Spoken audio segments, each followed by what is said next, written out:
تو پاکستانی سیاست میں ان الیکٹیبلز کا کردار ہمیشہ سے طاقتور حلقوں کی طرف ہی رہا، ان کا جھکاؤ ہمیشہ سے طاقت کی چھڑی کا منتظر رہا، لیکن کوئی چیلنج اس لیے نہیں کیا جا سکا کہ پاکستانی سیاست میں عوامی طبقے کی شمولیت نہ ہونے کے برابر ہے۔ اگر آپ نے حقیقی معنوں میں پاکستان میں فیوڈلز کی، زمینداروں کی، جاگیرداروں کی، وڈیروں کی جو وڈیرہ شاہی ہے اس کو ختم کرنا ہے، اس کو بدلنا ہے، تو پھر آپ کو ان کا متبادل بننا ہوگا۔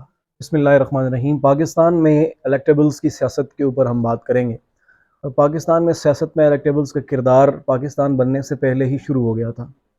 1946 کے انتخابات کے بعد پنجاب کی یونینسٹ پارٹی جب پوری کی پوری مسلم لیگ میں شامل ہوئی تو یونینسٹ پارٹی میں پنجاب کے جاگیردار، پنجاب کا فیوڈل طبقہ ہی سیاست کر رہا تھا، اور وہ جاگیردار، وہ فیوڈل طبقہ جب مسلم لیگ میں شامل ہوا تو تاریخ میں یہ وہ پوائنٹ تھا جہاں سے پاکستانی سیاست میں الیکٹیبلز کا کردار شروع ہوا، اور پھر اس کے بعد اگلے 75 سالوں تک، یعنی کہ 1947 سے لے کر 2023 تک پاکستانی سیاست میں ان الیکٹیبلز کا کردار آج تک موجود ہے۔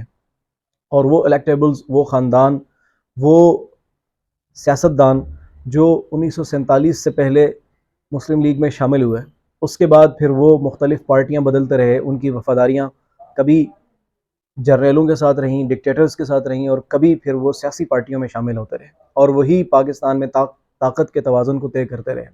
سیاسی طاقت انہی کے کسی ایک پارٹی میں شامل ہونے سے یا کسی دوسری پارٹی میں شامل ہونے سے بدلتی رہی۔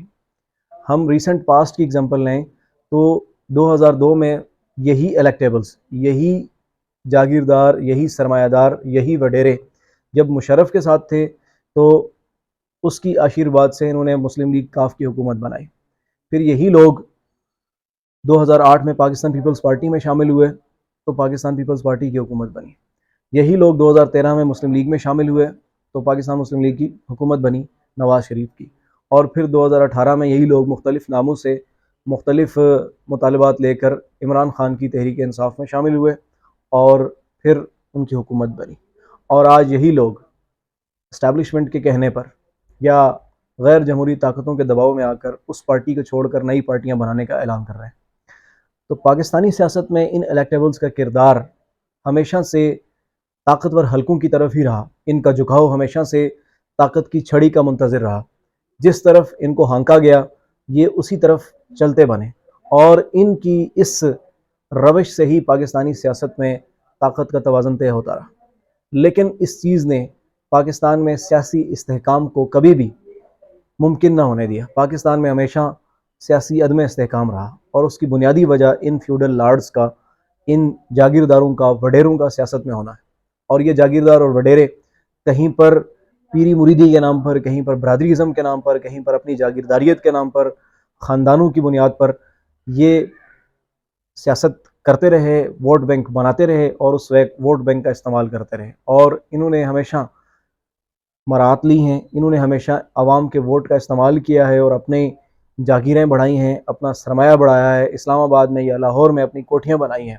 لیکن اگر ان کے حلقوں میں جا کر ہم دیکھیں تو وہاں پر عوام کی حالت زار ہمیں نظر آتی ہے۔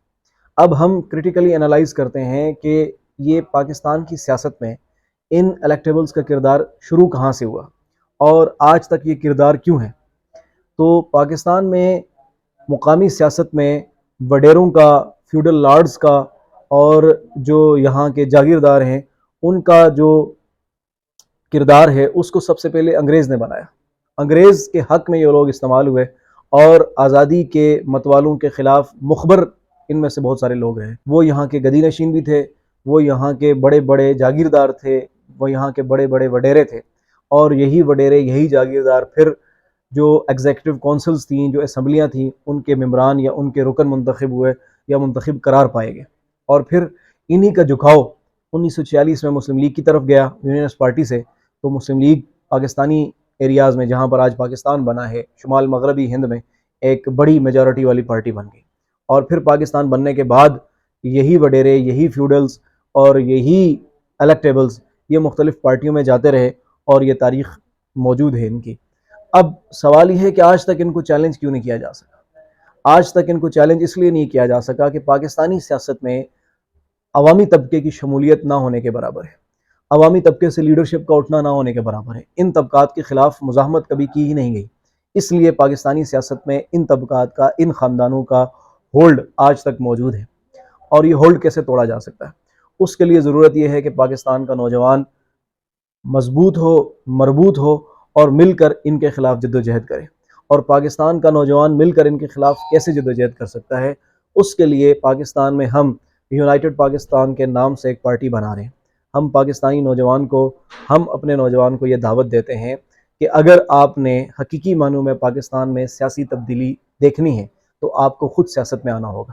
اگر آپ نے حقیقی معنوں میں پاکستان میں فیوڈلز کی، زمینداروں کی، جاگیرداروں کی، وڈیروں کی جو وڈیرہ شاہی ہے اس کو ختم کرنا ہے، اس کو بدلنا ہے، تو پھر آپ کو ان کا متبادل بننا ہوگا۔ تو اس مقصد کے لیے یونائٹڈ پاکستان نوجوانوں کی ایک انقلابی سیاسی تحریک ہے۔